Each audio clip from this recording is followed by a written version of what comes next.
Oke, masih dengan Profesor Kardus. Tak berijazah, tapi jenius. Ya, seperti yang kita tahu, eskalasi perang Rusia-Ukraina terus meningkat. Tak terbendung dan sulit diprediksi.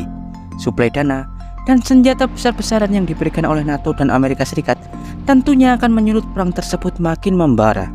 Karena itulah, dunia internasional dituntut untuk terus mengawasi, membatasi konflik tersebut agar tidak meluas dan memicu perang global, bahkan perang nuklir atau perang dunia ketiga, dengan memaksa pihak-pihak terkait untuk tetap taat aturan dan hukum internasional sesuai Konvensi Jenewa dan Perjanjian Non-Proliferasi Nuklir. Seperti yang kita tahu, Perjanjian Non-Proliferasi Nuklir atau pembatasan senjata nuklir sangat melarang penggunaan senjata nuklir untuk perang.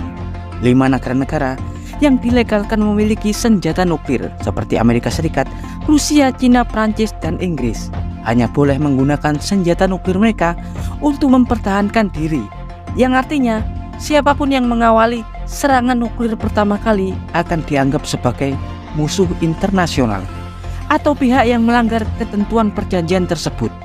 Karena itu, setiap negara pemilik senjata nuklir selalu menahan diri untuk mengawali serangan nuklir.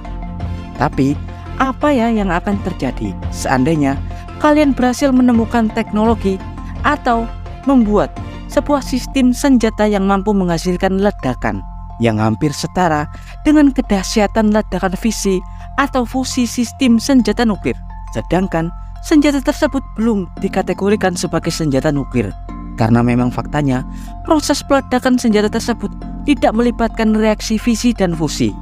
Ya, apakah senjata tersebut bisa digunakan dalam perang modern karena tidak terikat dalam ketentuan perjanjian senjata nuklir?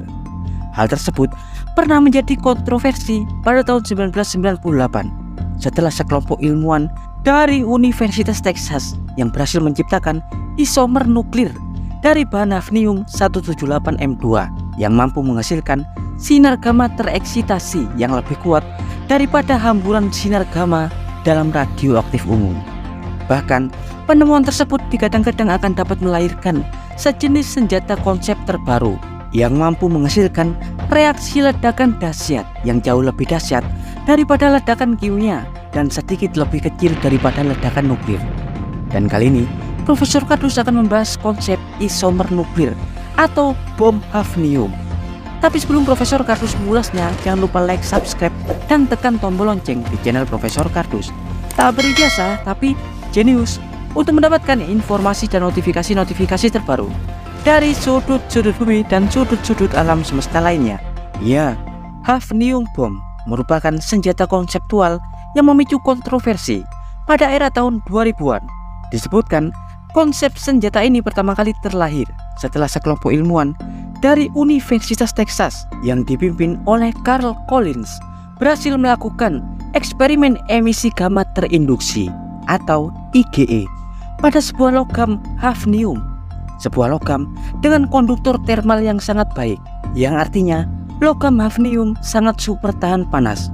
Meski titik lebur hafnium tidak setinggi wolfram atau tungsten, tapi hafnium sangat tahan panas. Bahkan karena ketahanan termal yang dimilikinya, hafnium umum digunakan sebagai lapisan pembuatan nozzle roket. Saat itu, pada tahun 1997, sekelompok ilmuwan elit dari grup penasehat Departemen Pertahanan Amerika Serikat, DARPA, dilaporkan menerbitkan laporan bahwa mereka berhasil menemukan bahan isomer nuklir dari isotop atau turunan logam hafnium, yakni hafnium-178m2 yang bersifat radioaktif dari hasil penyinaran sinar X monokromatik pada sinkotron atau akselerator partikel. Ya, isomer nuklir merupakan keadaan metastabil atau keadaan di mana inti atom nukleon seperti partikel proton dan neutron menempati tingkat energi yang tereksitasi yang lebih tinggi daripada inti lainnya. Keadaan eksitasi beberapa proton dan neutron pada inti atom hafnium-178m2 membuatnya dapat menghasilkan aktivasi hamburan radiasi gamma super energik daripada isotop radioaktif bahan isomer nuklir lainnya.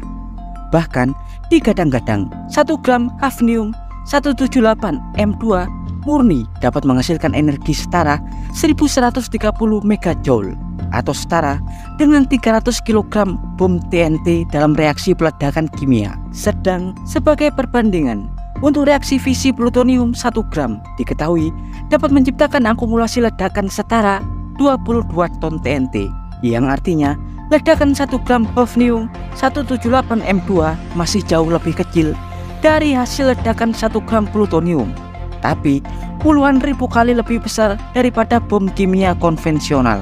Ya, hal inilah yang menjadi kekhawatiran para ahli senjata dan jurnalisme pertahanan saat itu. Bagaimana tidak, konsep bom hafnium dapat menjadi pisau belati bermata dua.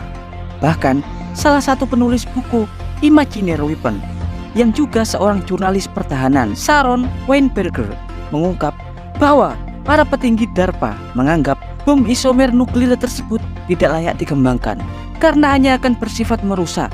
Meski seandainya Amerika Serikat melalui DARPA berhasil mengembangkan formula konsep untuk mengontrol pemicu dan pelepasan energi rilis sistem peledakan yang digunakan untuk bom hafnium, mereka tentunya tidak dapat memonopoli teknologi senjata tersebut untuk kepentingannya sendiri. Pastinya rival-rival mereka seperti Rusia dan Cina juga akan segera menemukan formula sistem senjata tersebut dengan mudah, dan hal itu dapat menyebabkan kekacauan yang lebih parah jika senjata-senjata tersebut digunakan dalam perang modern. Konsep granat dengan menggunakan bom hafnium akan lebih sederhana dan ringan daripada konsep predetonasi bom nuklir yang saat ini digunakan, seperti bom hidrogen teler ulang. Meski hasil ledakannya jauh lebih kecil daripada ledakan bom nuklir hidrogen, tapi untuk mobilitas bom hafnium jauh lebih ringkas dan lebih berbahaya karena dapat dibawa dengan mudah dan sangat rentan untuk digunakan dalam kepentingan terorisme. Coba Anda bayangkan, jika ada seorang teroris memiliki satu butir granat aktif hafnium yang dapat menghancurkan gedung 20 lantai dalam sekali peledakan. Tentunya hal itu dapat menghasilkan kerusakan yang lebih mengerikan dalam peradaban modern. Dan untuk gambaran sederhananya, energi fisi peledakan bom nuklir dihasilkan dari pelepasan energi ikat strong nuclear force atau gaya nuklir kuat yang mengikat inti atom. Gaya ikat inilah yang melepaskan energi ledakan saat pereaksian fisi. Pancaran neutron dapat melepaskan energi ikat dan membelah nuklida menjadi dua hingga menghasilkan reaksi berantai. Tapi hal itu berbeda dengan bom hafnium. Bom hafnium tidak bekerja secara fisi. Bom hafnium memanfaatkan hamburan sinar gamma kuat dari beberapa proton dan neutron yang tereksitasi dalam nuklida hafnium. Jadi, secara konseptual, bom hafnium tidak dikategorikan sebagai bom nuklir karena bom tersebut tidak menggunakan pereaksian secara fisi dan fusi, seperti yang tertulis dalam Perjanjian Non-Proliferasi Nuklir tentang penggunaan senjata nuklir.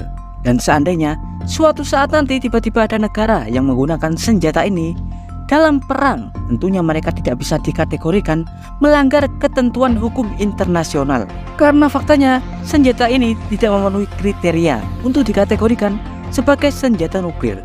Ya, menurut teman-teman, apakah Rusia, Amerika Serikat, dan Cina memiliki bom tersebut? Dan mungkinkah akan digunakan dalam perang modern di masa depan? Profesor Kadus dari DARPA, Lembaga Penelitian Pertahanan Amerika Serikat, mengabarkan.